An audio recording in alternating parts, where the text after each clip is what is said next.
Ang Basa Air Base Museum ay napasyalan din namin ilang dekada na. Ayan si Basa. Saan na siya? Ayan siya. Sa gitna. Basa Museum. Nasa Basa Museum kami. Basa Museum. Okay.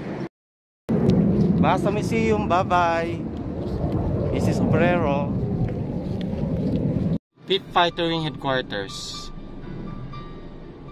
1994 to 1999. Diyan ako na-assign sa ODO. Basa Air Base, 5th Fighter Wing Headquarters. And we're going to exit Basa. Dire-diretso na po yan. Exiting Basa. My birthplace. Ay, ang galing, sayang. Pwede yung bata dyan, no? Captain America. At saka si ano, Bumblebee na, ewan ko ba, mukhang